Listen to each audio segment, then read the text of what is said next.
Check out SDF's kitchen post. So, kitchen time. Today I'd like to pick up where we left off with the Blue Maelstrom, share a bit of my thoughts on random dungeon high roller and the circle as well. As many of you know, this map has been a huge challenge for us, and to be honest, the challenge still isn't completely over. I know a lot of people wonder why we felt the need to create the map at all. Some believe it's unnecessary. I understand his opinions. I empathize with them as well. Okay, so let it be known that I do like water map. I think it's cool. I like the water map. It's fun to play. I like exploring it. I still don't know why they had to create it, is what it is. I don't think the game needed it, but it is cool. It is a cool map. Even so, there were two reasons we felt this map needed to be made. The first reason that whenever we create new content, we place a lot of value on giving players a truly new experience. We imagine adventures crossing a storm-torn sea, sailing through whirlpools, diving into certain depths, search a long-forgotten treasure buried beneath the waves, overcoming dangerous sea creatures along the way. Fantasy of the ocean has always lived in people's hearts, right along pirates and seafaring legends. We want to bring that sense of adventure to life in a way that you could actually explore and enjoy. Second reason we wanted is that we wanted to explore limits that we can express in this game, and in doing so give the team a chance to break through those limits and grow. As history has shown, underwater combat is notoriously difficult to implement. When we first considered it, we had plenty of concerns as well, but that's exactly why we felt it was worth challenging. If we could make underwater combat feel good, we believed it could become a genuinely fun new experience. Personally, I'm quite satisfied with the initial implementation, and I'm confident that with continued tuning, we can bring it to a really solid place.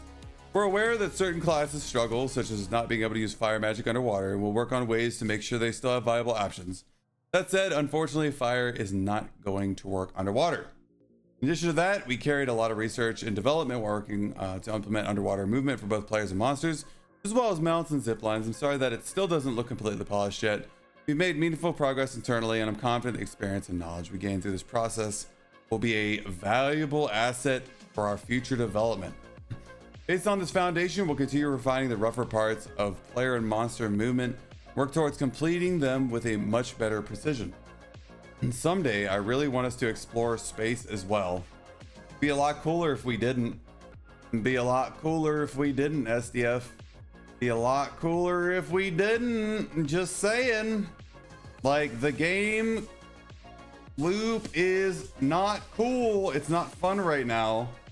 What if we put this in the back burner? What if we didn't? But in the distance someday, maybe 2 years down the road. Mars lizard. Oh.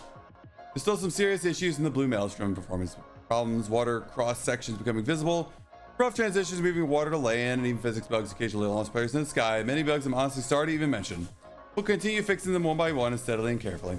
I understand and I'm well aware that many of you have negative feelings about the circle, so I'd like to talk about it for a moment. Talk about the circle now. Mind Flayer map? No, we're just gonna get space fart zombie. We're gonna get a fart zombie variant that works in space, basically. It seems that there may be a bit of misunderstanding. My appreciation for the circle isn't because I'm a fan of PUBG. Okay, well, you guys literally said that. I don't know why it'd be a misunderstanding, right?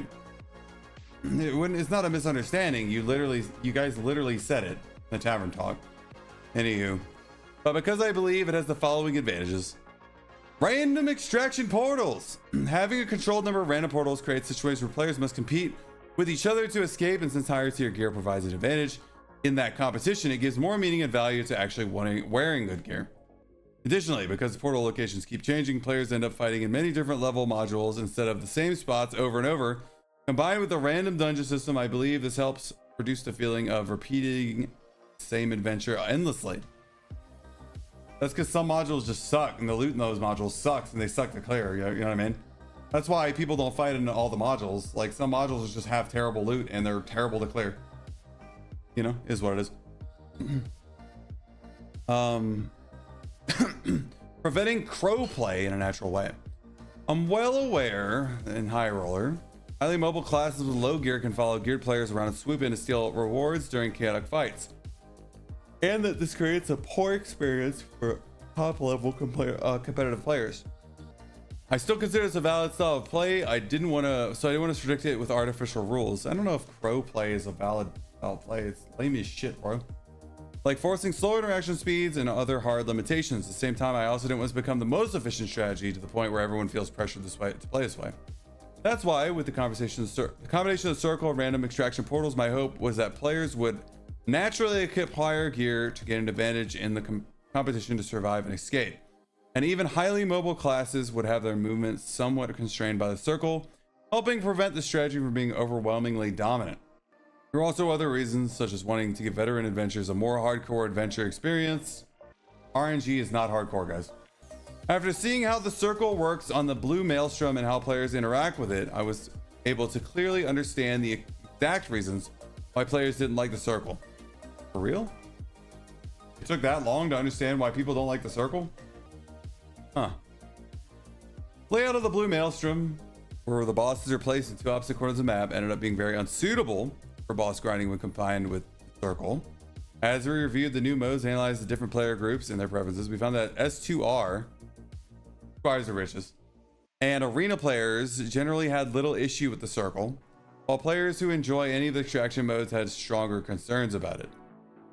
From the perspective of an extraction player, it is completely understandable to feel that a design element which only disrupts one of their core goals, such as boss grinding, does not fit the genre. What the fuck am I reading? Okay, hold on. From the perspective of an extraction player, it is completely understandable to feel that a design element which only disrupts one of their core goals, such as boss grinding, does not fit the genre. I fully agree with that sentiment. Are you telling me that you are conceding that the circle only disrupts one goal of players, which is grinding bosses, and there is no other goal of players that is disrupted by the battle royale circle? Is that what I'm reading here? You're not saying that the circle disrupts the core dungeon experience that is designed around square modules which require you to pass through door choke points to move through, which is in 0 other battle royale games, which are all open battlefields. Are you telling me that you don't believe there's any other goal that is disrupted by players from the circle? That's crazy, man. All right, moving on. For these reasons, the circle will be removed from High Roller in the future. However, we will look for ways to preserve the strengths mentioned above in a different form of design. There's a good chance that the extraction system itself will undergo a significant change, and this change may apply to both normal and High Roller. Because of this, it will take some time before circle is fully removed. We don't need any more extraction overhauls. Please just remove the circle. And even put levers on the doors for High Roller only then. We don't have to undergo another significant rework of the extraction system in the High Roller dungeon system. We keep redoing this shit. Just remove the circle. Jesus. All right, bro. Come on, man. Whatever. All right. Now I would like to talk about random dungeons High Roller. I know many HR players have been unhappy with this system. Yeah, it sucks. And it goes counter to your completely counter to your statements previously in the game and in the interviews. Completely opposite of what you guys were talking about before in the game. As mentioned earlier, we understand that for extraction players, choosing a specific dungeon is very important. Many players farm certain dungeons for boss grinding, and the choice of dungeons also affects the strength and weaknesses of the class they prefer to play. Because of this, we would like to let High Roller players freely choose their dungeon like in normal mode. However, with the current system, doing so would split the matchmaking pool too much, which would result in many underpopulated ghost dungeons, which would not be a good experience for players and also create significant maintenance burden for us. We also tested rotation-based approaches in the past, concluded that they lead to similar issues. They are not being considered at the moment. Bro, you literally added a bunch of new queues to the game. Like, you did. You added a bunch of new queues to the game. And we're talking about, like, it would split the pool too much. Dude, it's over. Anyways. With 4 dungeons, 3 party types, 2 main modes, allowing players to freely choose among all of them and create 24 separate matchmaking pools, the current number of players in each region is not possible to support that many pools. Before we decide whether to keep or remove random dungeon selection, we first need to explore ways to continue introducing new dungeons while still keeping the matchmaking pools at a manageable level. This system also needs to include spaces for new players to learn the game, for players who need protection from large gear differences. We'll do our best to find the most appropriate solution, deliver an improved system as quickly as possible. I'm always sorry that we have not been able to provide the best possible environment for you to enjoy the game. Sincerely appreciate everyone who continues to play despite that. We have PvE mode in the game already. Let's just delete High Roller and make ruins nothing but white mobs in normal's loot, crypts red mobs, and increased loot between normals and nightmare like Abyss or Inferno loot. And make Abyss and Inferno nothing but nightmare mobs and have really good loot. So you can literally choose how far you want to go down in the dungeon and what difficulty mobs you would like to go against. And as far as gear differences go, I'm gonna be real with you. Like, gear diff exists in Dark and Darker, but it's always going to exist in Dark and Darker. At this point, like, I just don't give a shit anymore. If you get rid of High Roller, you can bring back matchmaking pools. You can literally bring back like 1 to 24 and 25 to infinity. There you go. Congratulations. You have only one queue now with 2 matchmaking pools, and we can play the game. We don't have to have 24 different queues. Like, just let's just fucking play the game, right? Like, stop. We didn't need High Roller PvE mode, and we most certainly are not going to need Faustian bargain mode whenever you guys put that out. Squires of Riches apparently has been garbage this whole time, and nobody knew. The loot in there has been trash. My idea years ago, how do you set season rewards with no HR? Just put season rewards in the game, period. Just put the ranked queue in the game and put it in normal. If you have no HR, just put it in the game. You don't even have to. We have HR, we have season rewards in PvE now. So like, it don't mean anything. Who gives a shit about HR? No one cares about HR, no one. And I suggested years ago, the bones of Squire to Riches, and they almost did it. They almost made it great. My suggestion for High Roller was literally Squire to Riches. It was, you get the Battle Royale circle, you start in Squire gear, you go as a squad, and there is literally 3 blue portals, and they are at the end of the dungeon after you kill the boss. You have to kill every other team.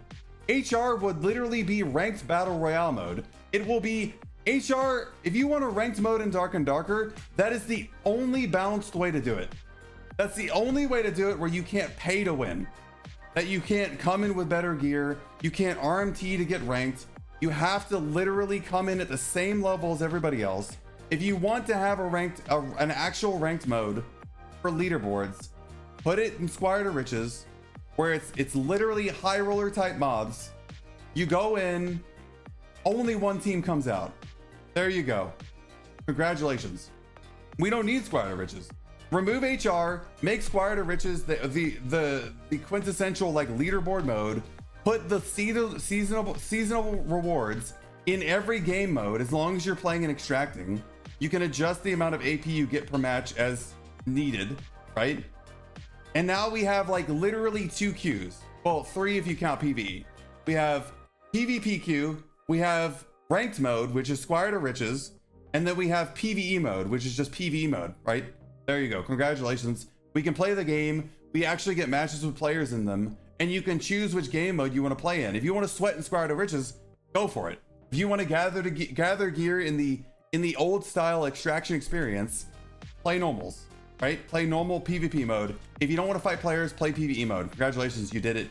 You're a wizard, Harry. Like, we solved the player problem. I'm just saying, it seems so simple. I mean, I know behind the scenes it's not simple, but it's kind of simple, right? It's kind of simple when you really think about it.